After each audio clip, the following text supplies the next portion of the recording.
Hi y'all, welcome back to the Book Stamp. My name is Kate. Today we're going to be talking about the books that have helped me the most in relation to my anxiety. So this video topic was inspired by Reading Rosie. She did a very similar video about the books that she's found the most useful and representative of her depression.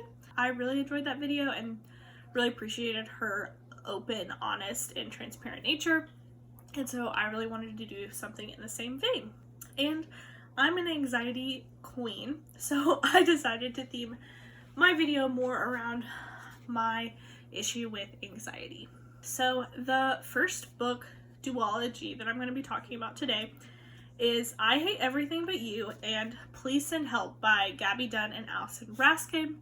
So this is an epistolatory duology following two best friends as they navigate their lives after they have gone to colleges on separate coasts, and then the second book follows up with them after they get their first jobs out of college. And this was the first book where I read a character that had legitimate diagnosed generalized anxiety disorder, and I was like, what do you mean that she has anxiety disorder? That's how my life is. Light bulb. I mean, it took a while for the light bulb to go off, but it really was like this sentence from the book where the character Ava, who has generalized anxiety disorder, is talking to her best friend Jen, and Jen texts her that you would freak out after one day if you got fired. And Ava responds, sure, but I have generalized anxiety disorder. I freak out when I'm running on time instead of early. Which I do. If I'm running on time, I am stressed to the max. I want to be somewhere 15 minutes early, then sit in my car until approximately 7 minutes early, and then slowly gather my stuff and enter the building. So it just seems like I'm approximately 5 minutes early. That is my thought process. And this was the first time that I saw a character like that, and it really helped me sort of accept that how my brain works may not be the best for me, and actually sort of helped me seek help. And so these books will always have such a special place in my heart. The next book I want to talk about is Know My Name by Chanel Miller, which, if you are not aware, Chanel Miller was the victim in the Stanford rape case that caught national news, and she wrote this really compelling victim impact statement, and this book is sort of her reclaiming her identity. She's saying know my name so that she is reclaiming who she is outside of that case and reclaiming her own story. Chanel is an amazing writer. The book is so well written. It is difficult to get through, definitely. I read it on audiobook and it took me a long time. The strongest point for me in the book was Chanel did not shy away from the impact that all of the trauma had on her mental health. And so one of the things that stuck with me the most was her basically trying to get some distance. So she went across the country and signed up for this art printmaking workshop, and she talks about how in the beginning she struggled so much because she didn't want to ask for help and she felt so behind. But then she tells the story of how she overcame that and, made some really amazing prints from it. But at the end, she's still very transparent about the fact that they were supposed to be there at 9 a.m. for a group review, and you're supposed to go around and everyone introduce their stuff, and it was mandatory that you were there. And she was so excited. She laid her outfit out for herself, was going to bed, and couldn't sleep, and she could not sleep, and then until she did finally fall asleep, but then she overslept through her alarm, which is an experience that I've had so many times, and it just resonated so much with me. And then she still got up and went to the art review, showed her work, and she did the best she could, and that's all we can ask from ourselves, right? It was so powerful. The whole book is just amazing. I want to reread it at some point when, we can just cry, and that's what we want to do.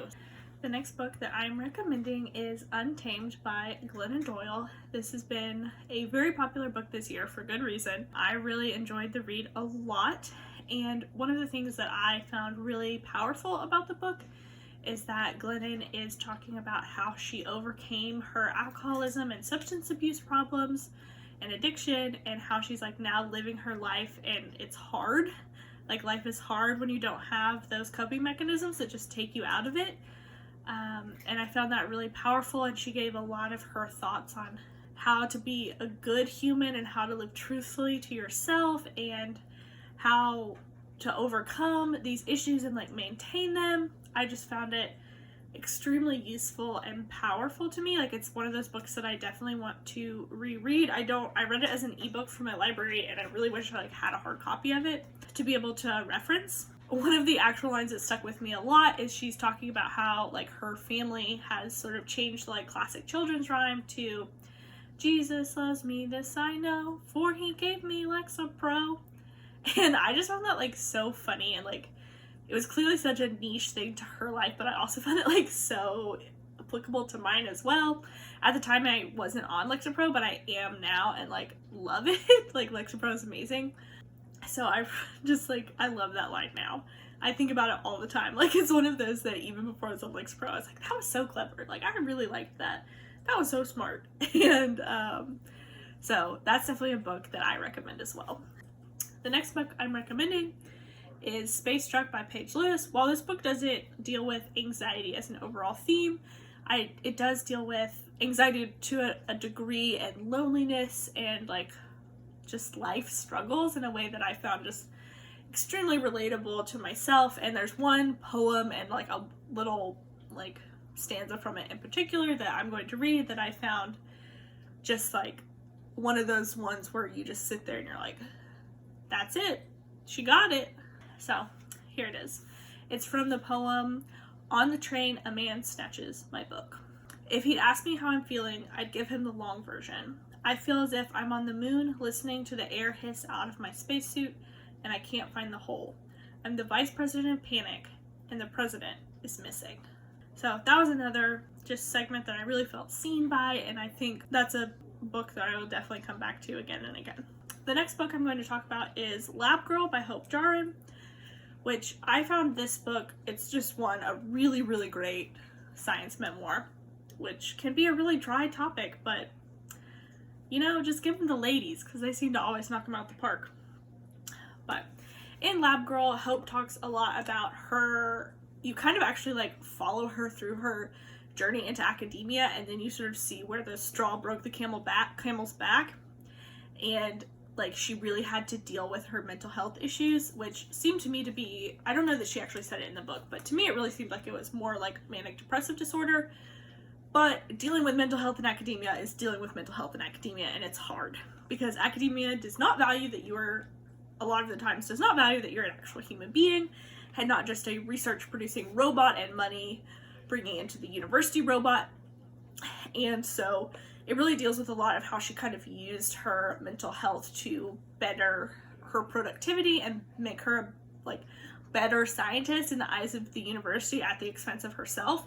And that's just something I really related to and have kind of dealt with during my time in academia. I'm currently a grad student, and I just found it so comforting to know that I'm not alone, to like read somebody else's experience that is like mine. Overall, I would definitely recommend reading this book.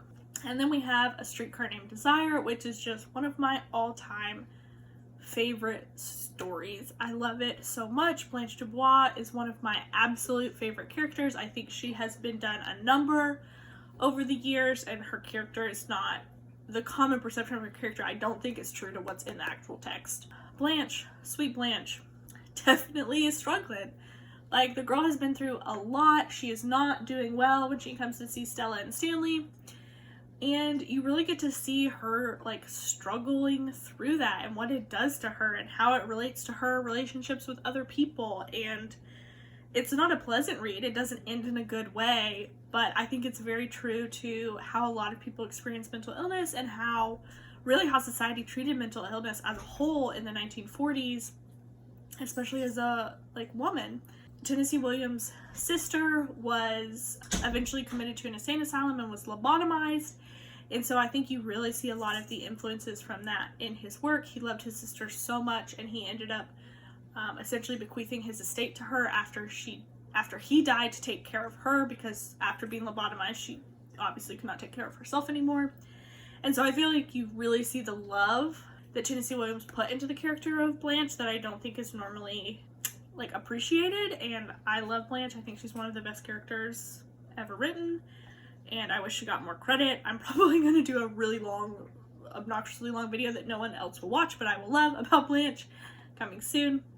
I definitely recommend everyone should read this book.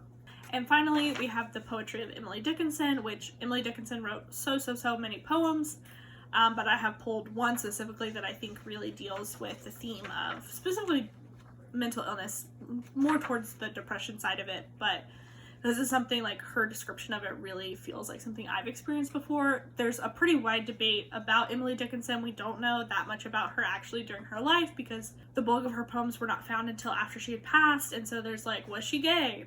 Yes. You know, was she depressed? Yes. It's a big debate. This is a textual evidence that I think we can all draw our own conclusions from. So this poem is in the public domain, so I'm going to be reading it in its entirety. It's not that long, don't worry. And this is I Felt a Funeral in My Brain, number 340 by Emily Dickinson. I felt a funeral in my brain, and mourners to and fro kept treading, till it seemed that sense was breaking through. And when they all were seated, a service like a drum kept beating, till I thought my mind was going numb. And then I heard them lift a box and creak across my soul, and with those same boots of lead again the space began to toll. As all the heavens were a bell, and being but an ear, and I and silence, some strange race, wrecked, solitary, here. And then a plank in reason broke, and I dropped down, and hit a world at every plunge, and finished knowing then. So, I'll leave you to draw your own conclusions about Emily Dickinson, but I would love if you shared them with me down below in the comments, and please let me know if there's any book that you've read that really helped you out of a dark time. Thanks for watching. See y'all later.